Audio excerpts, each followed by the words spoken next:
কিভাবে ইউএস আর্মির active major ধরা পড়লো ভারতের হাতে, কেন এবং কাদের ভয়ে শীর্ষ মার্কিন গোয়েন্দাকর্তা পালিয়ে গেলেন, স্যার ক্রিকে পাক আর্মি ফরওয়ার্ড অপারেটিং বেস তৈরি করছে কেন, পাল্টা প্রত্যাঘাতে এবার কি করাচির রাস্তায় নামবে ইন্ডিয়ান আর্মি।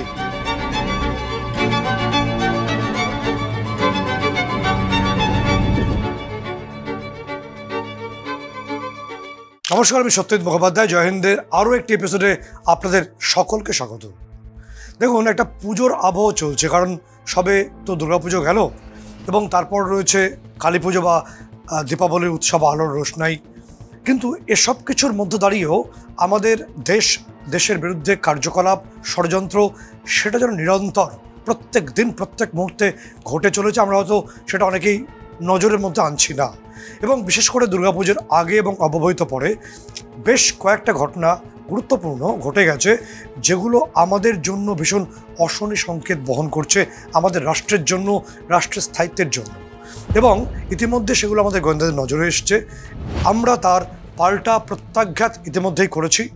সেই রিটেলিয়েশন, সেই প্রত্যাঘাত কিভাবে করেছি, কত দ্রুত করেছি, সে সম্পর্কে সেই চাঞ্চল্যকর তথ্যগুলো আপনাদের সামনে একে একে আজকে তুলে ধরবো। প্রথমে আপনারা দেখবেন 26শে সেপ্টেম্বর সোনম ওয়াংচুককে গ্রেপ্তার করা হয়েছে ন্যাশনাল সিকিউরিটি অ্যাক্টের আওতায়। তিনি একজন সমাজকর্মী, তিনি একজন এনভায়রনমেন্ট অ্যাক্টিভিস্ট। সোনম ওয়াংচুকের বিরুদ্ধে অভিযোগ রয়েছে রাষ্ট্রবিরোধিতার, লাদাখের অশান্তির সঙ্গে তিনি যুক্ত ছিলেন বা তিনি উস্কানি দিয়েছেন। তিনি কতটা দিয়েছেন কি দেননি সেটা তদন্ত সাপেক্ষ বিষয়, সে বিষয়ে আমি কিছু বলছি না। ইতিমধ্যেই তার ওয়াইফ, যার মার্কিন নাগরিকত্ব আছে বলে আমরা জানতে পারছি বিভিন্ন সূত্র মারফত, তিনি সুপ্রিম কোর্টের দ্বারস্থ হয়েছেন। দেখুন, অনেকের মনে হতে পারে যে উত্তর পূর্বের ঘটনা, আরও কিছু ঘটনা আমাদের ওয়েস্টার্ন পার্টে ঘটেছে, এগুলো সব বিক্ষিপ্ত ঘটনা। কিন্তু আমাদের ইন্টেলিজেন্স রিপোর্ট বা তাদের ইন্টেলিজেন্স স্টেপসগুলো বলছে যে এই একটি ঘটনাও বিক্ষিপ্ত নয়। পরিবর্তে ভারতকে রক্তাক্ত করতে, ভারতকে বিভাজিত করতে, ভারতকে সন্ত্রস্ত করতে, আমাদের নিজেদের মধ্যে লড়াই লাগিয়ে দেওয়ার জন্য বা লড়াইয়ের পরিবেশ তৈরি করার জন্য বিদেশি শক্তিগুলো একটা ষড়যন্ত্রের মালা তৈরি করেছে। এবং এই প্রত্যেকটি ঘটনা সেই মালার এক একটি অংশে তাদের সারিবদ্ধভাবে সাজানো হয়েছে বলে গোয়েন্দা রিপোর্টগুলো ইতিমধ্যে সে পৌঁছচ্ছে।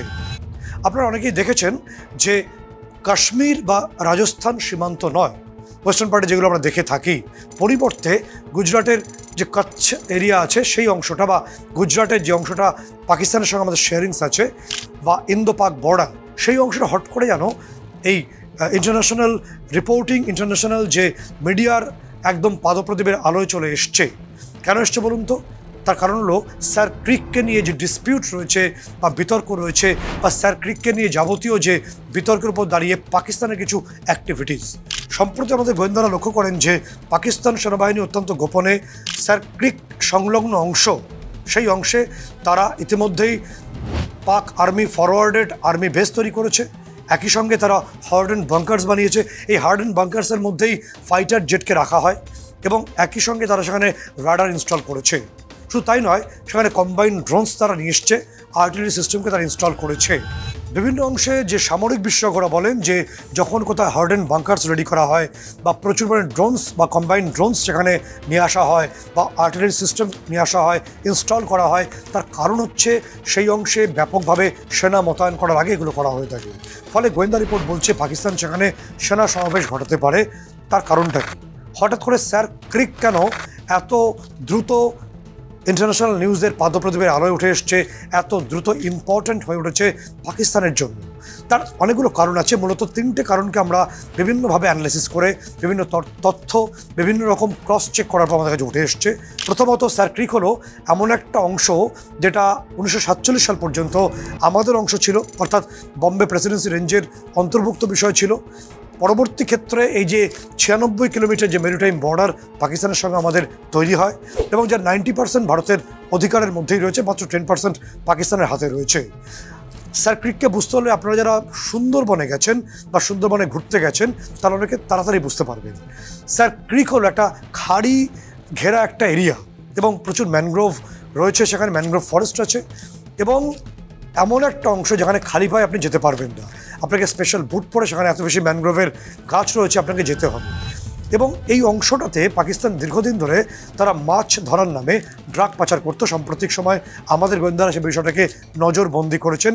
পাকিস্তানের এই ড্রাগ পাচারের অর্থকে অনেকটা আমরা নিয়ন্ত্রণ করতে পেরেছি বা বন্ধ করে দিয়েছি। এটা একটা বড় ইস্যু আছে এখানে। দ্বিতীয় বিষয় হলো যে দ্বিতীয় কারণটি আসছে, পাকিস্তান এখানে তাদের পাক রেঞ্জার্স, পাক সেনা এবং ব্যাট, অর্থাৎ তাদের যে জঙ্গি এবং পাক সেনাদের অবসরপ্রাপ্ত সংগঠন ব্যাট, এদেরকে একত্রীভূত করতে চাইছে এই অংশে এবং অনেকটা কার্গিলের ঢঙে এখান থেকে তারা ইনফিলট্রেট করতে চাইছে, অনুপ্রবেশ করতে চাইছে।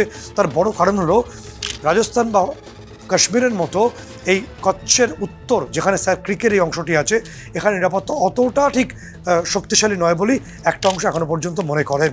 ফলে কিছুটা ঢিলেঢালা হওয়ার জন্য কার্গিলের ঢঙে এখান থেকে তারা অনুপ্রবেশ করতে চাইছে, অথবা কাসবরা যেভাবে উপকূল বেয়ে চলে এসেছিল মুম্বাই তটে, ঠিক সেভাবেই তারা এখান থেকে অনুপ্রবেশ করতে চাইছে বলে গোয়েন্দা রিপোর্ট এদের মধ্যে পেশ করা হয়েছে।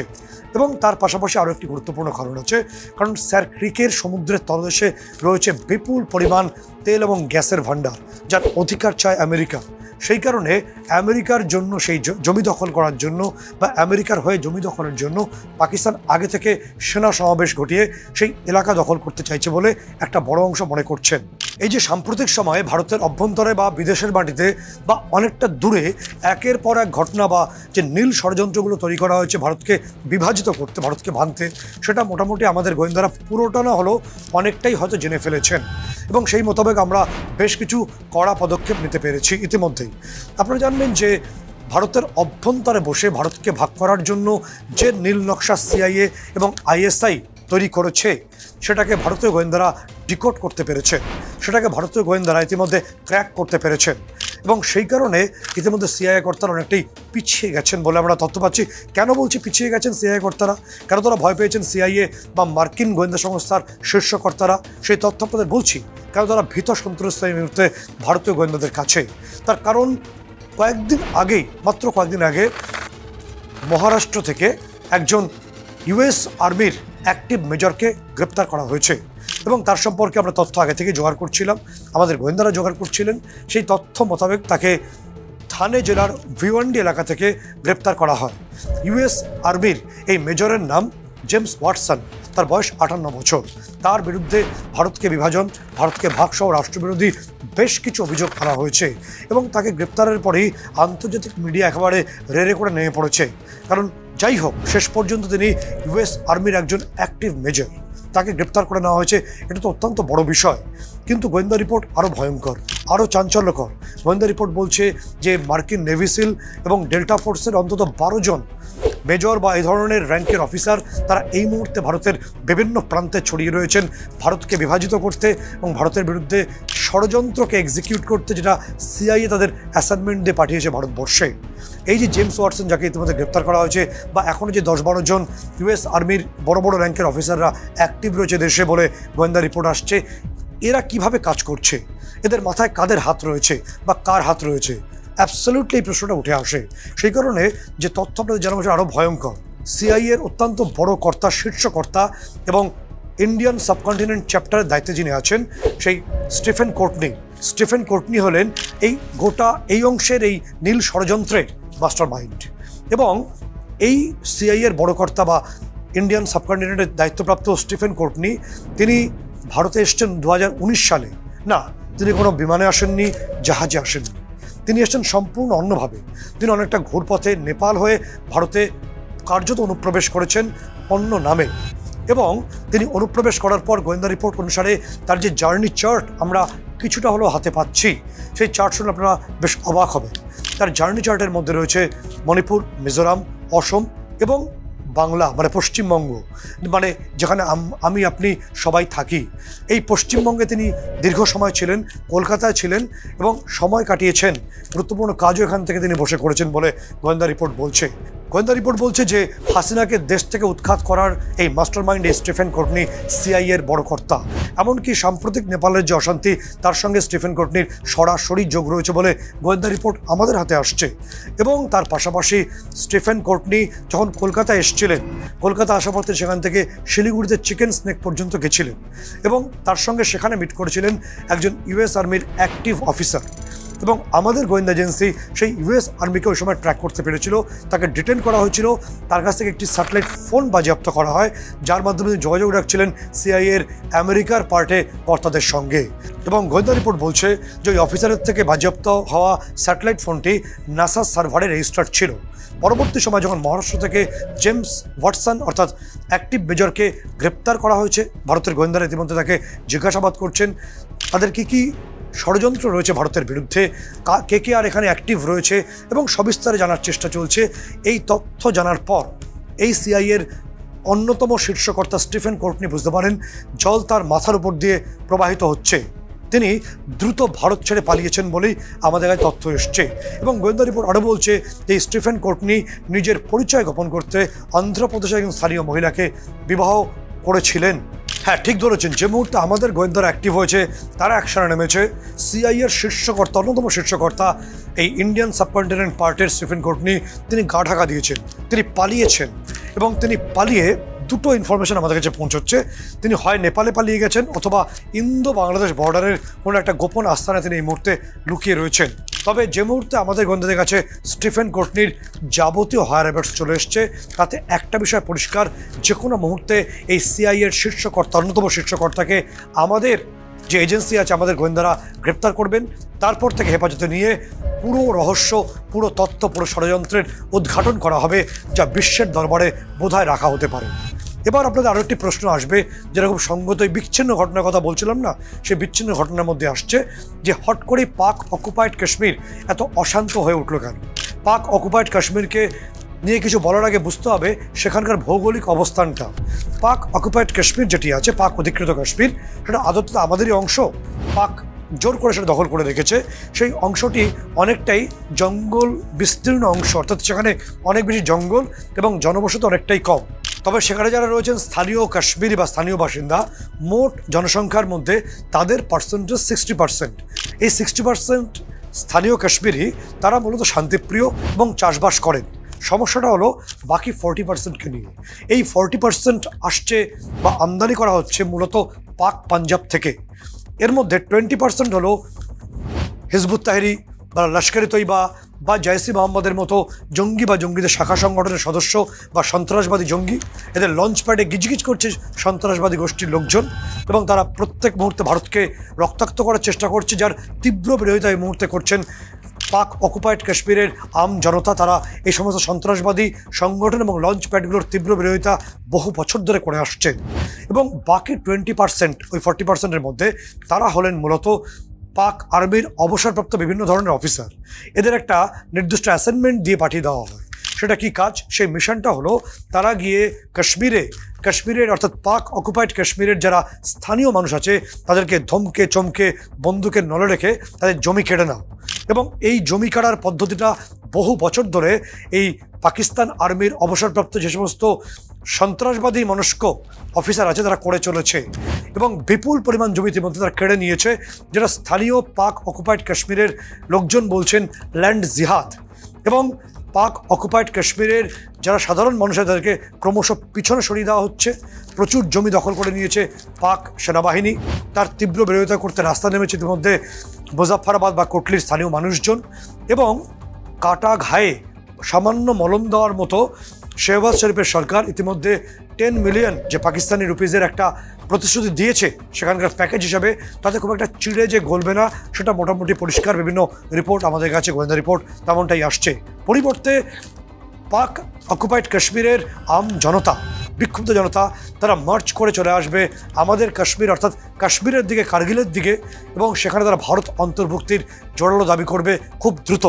অর্থাৎ অনেকগুলো ছবি আপনারা মিলিয়ে নিন।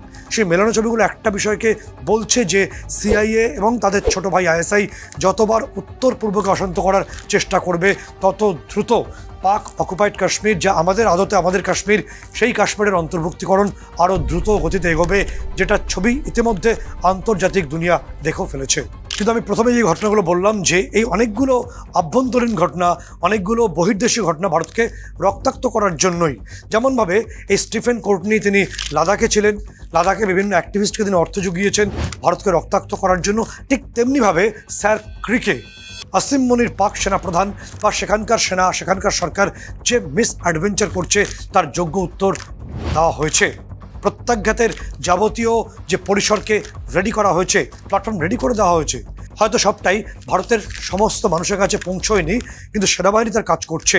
আমরা যতটুকু বলা যায় ততটুকুই বলবো। আমাদের প্রত্যাঘাতের যে পরিসরের কথা, কতটা দ্রুত আমরা রিটেলিয়েট করতে পারি, সেই ছবি সারা বিশ্ব দেখেছে অপারেশন সিঁদুরের সময়। সেই ছবি এবার দেখবে স্যার ক্রিকে পাকিস্তান সেনাবাহিনী।